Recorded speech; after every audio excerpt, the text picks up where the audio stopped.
that you could see U.S. casualties. I don't know that there's an expectation to see them as quickly as we did. The reality is, in the first day, it's easy, that there's a lot of momentum. People are very excited. The longer the war continues and the more casualties that happen on the U.S. side, the harder it is going to be for Trump to maintain the support, even of some of the Republicans in Congress and Republicans across the country, and certainly some independents. The reality is the president didn't prepare the American people for this war in the same way that President Bush prepared the US for Iraq. Now, in the end, it didn't actually matter. It became an albatross around his neck, the Iraq War did for President Bush. For President Trump, there are some differences. No boots on the ground make it a little easier. You're not going to see the same type of images coming out that you did from the Iraq War. But nevertheless, if you start to see the death toll increasing or just the casualty and injury toll increasing among US soldiers, you're going to get a lot of people, especially within the MAGA movement, who fundamentally have not been nearly as supportive of this type of foreign adventurism in the Middle East and thought President Trump had promised during the campaign not to do it. I think there's been some surprise, including by me, about how aggressive Iran has been in attacking what is U.S. personnel and assets in the Gulf states, but still then also civilian infrastructure, civilian entities in those countries. If you add to it pressures from oil and a spike in oil, it makes it much, much more challenging. There's a number of differences between the 12-day war and where we are today. But the two that are, I think, most prominent in driving the situation are one on the Trump side, the US side, and one on the Iranian side.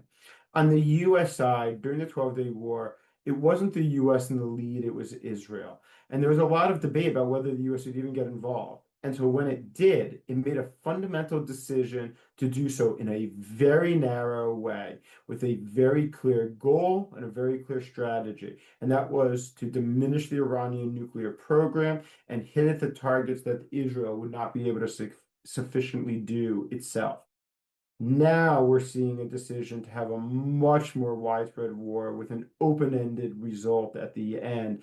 That, yes, maybe you're looking for regime change, as the president had said, but how you get there is much less clear.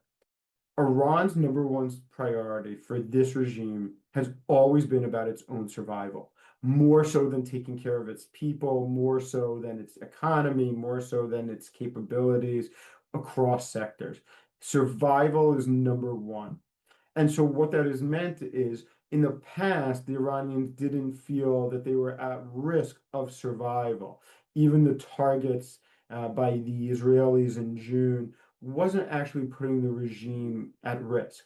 Now it seems like the regime really does feel like its actual survival is in jeopardy.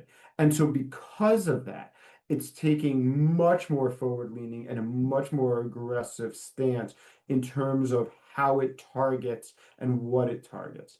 That's meant U.S. deaths, certainly in hope that it will create pressure that the Trump administration will halt this war sooner rather than later. It means targeting Arab states and especially Gulf states in hope that they too will pressure President Trump. Whether or not they end up doing so is yet to be seen.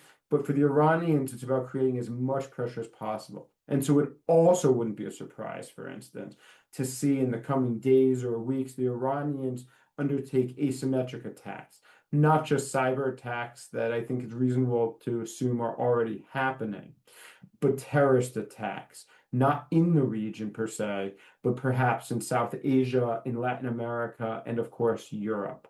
Iran's goal right now for its regime survival is to bide as much time as possible, to elongate this out as much as possible, and to cause as much death and destruction as possible in hopes that together that will form the basis for enough pressure to compel the US to end the war.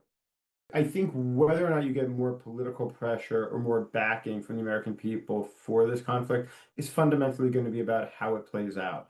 If casualty numbers remain low, ultimately, if the 3 soldiers killed in Kuwait are the only 3 soldiers killed, then it's likely President Trump will be able to sustain the conflict for a fairly good amount of time, certainly weeks, if not months.